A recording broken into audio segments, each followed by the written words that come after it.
আসসালামু আলাইকুম দর্শক, কেমন আছেন আপনারা? দেখুন, আজকে আমি আমার মিঠুকে নিয়ে কিছু টিপস দেবো আপনাদেরকে।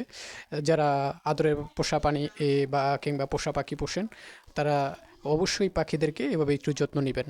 দেখুন, আমরা আমাদের মিঠুকে কিভাবে যত্ন নিচ্ছি।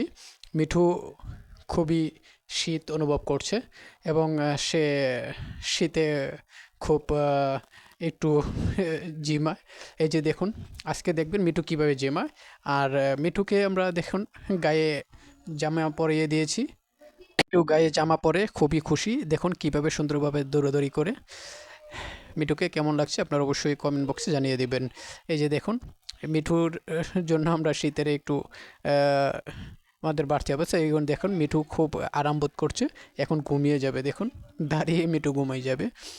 মিঠু, তুমি ঘুমিয়ে যাচ্ছ? দেখুন মিঠু দৌড়াদৌড়ি করে। মিঠুও যখন দৌড়াদৌড়ি করে অনেক ভালো লাগে। এই যে দেখুন, আমার খুব আদরের পোষা মিঠু। মিঠু হাঁটার মাঝে ঘুমিয়ে যায়, একটু হাঁটে একটু ঘুমিয়ে যায়, আবার এসে বসে। আসলে কি সে আরাম বোধ করছে। তাকে আসলে আপনারা আপনাদেরকে পোষা পাখিদেরকে এভাবে কিছু ছোট ছোট জামা বানিয়ে পরিয়ে দিবেন। দেখবেন এরা খুব আরও এই শীতের মাঝে খুব আরামদায়ক মনে করবে এবং তারা খুবই স্বাস্থ্যটাকে সুস্থতা ফিল করবে। দেখুন আমার মিঠু কি করে। আর আমার মিঠুর ভিডিওটা ভালো লাগলে অবশ্যই একটা শেয়ার করে দিবেন। ভালো থাকবেন, আবারও দেখা হবে।